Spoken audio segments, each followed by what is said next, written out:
Masayang panahon po uli, mga ka-tax.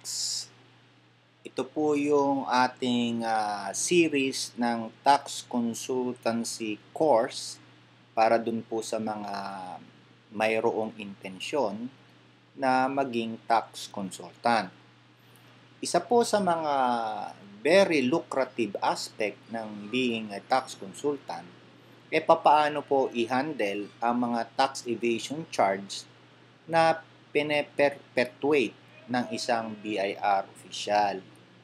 So dito po, meron po tayong paraan para maiwasan po ang tax evasion.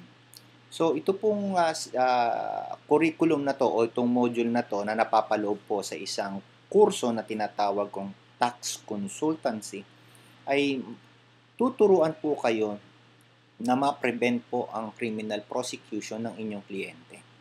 Hindi po siya magkaroon ng media coverage na siya ay isang tax evader. Ang objective po din natin kahit na siya ay na potential tax evader ay ma-reduce po natin ang tax na babayaran niya at alam po ninyo kahit na tax evader meron din po yung rights and privileges. And then of course, para maiwasan in the future na maging tax evader is turuan natin siyang mag-comply sa batas at irespeto ang taxation. And of course, para sa mga tax consultant, kumita at mabuhay ng marangal. Ang curriculum po para sa tax evasion o handling tax evasion charge ay pag-aralan natin ang mga legal terminology na ginagamit hindi lamang ng BIR pati ng korte. Pag-aralan din natin ang mga legal basis na ginagamit nila at gamitin itong legal basis para maiwasan ang tax evasion charges. Number 2, pag-aralan din natin ang mga senaryo na applicable. Ano yung mga affirmative indication na mayroong tax evasion activity?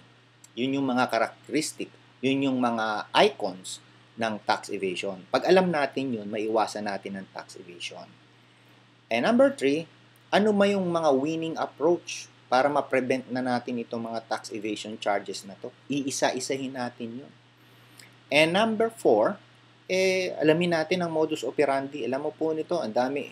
Pinagmamalaki ng bureau na almost 100 na yung kanilang charge ng tax evasion.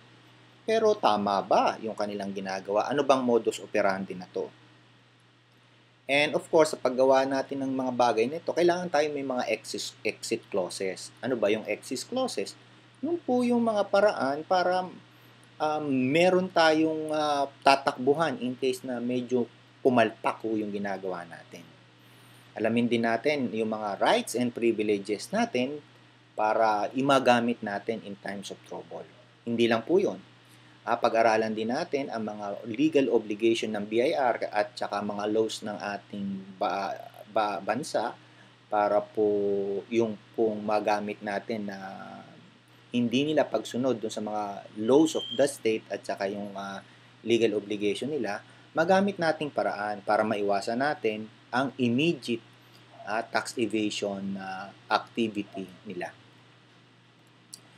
Okay. Ang policy agreement po natin is pay 1, enroll 2. Ibig sabihin, isa lang po magbabayad at dalawa po yung makaka-attend. Makikita po nyo yung kompletong policy sa YouTube. At least mga 50 packs po ang kailangan nating attendee para medyo, alam niyo naman, to grow profitably, kailangan ko rin pong kumita. Ano po? Bibigyan ko kayo ng mga materyales na magagamit po ninyo sa inyong practice, snacks po kasama na po sa babayaran nyo, at certificate, just in case po na gusto po ninyong maging empleyado, meron kayong certification na ipapakita sa inyong future employer na kayo po ay umattend ng seminar. So, hindi na siya gagastos kasi meron na po kayong classroom experience. Maaring sa hotel, Sofitel natin gaganapin at 4 to 6:30 in the afternoon. Dalawang Fridays lang po yan. Dalawang Saturdays. At ang method of teaching ko po ay mentorship or ay yung coaching. Tuturuan ko kayo kasi kailangan matuto kayong mag-isip, matuto kayong mag-apply ng batas. At the end po, kayo po yung player, hindi po ako, ano po. And of course, itong pinag-uusapan natin is subject to change without your consent and notice.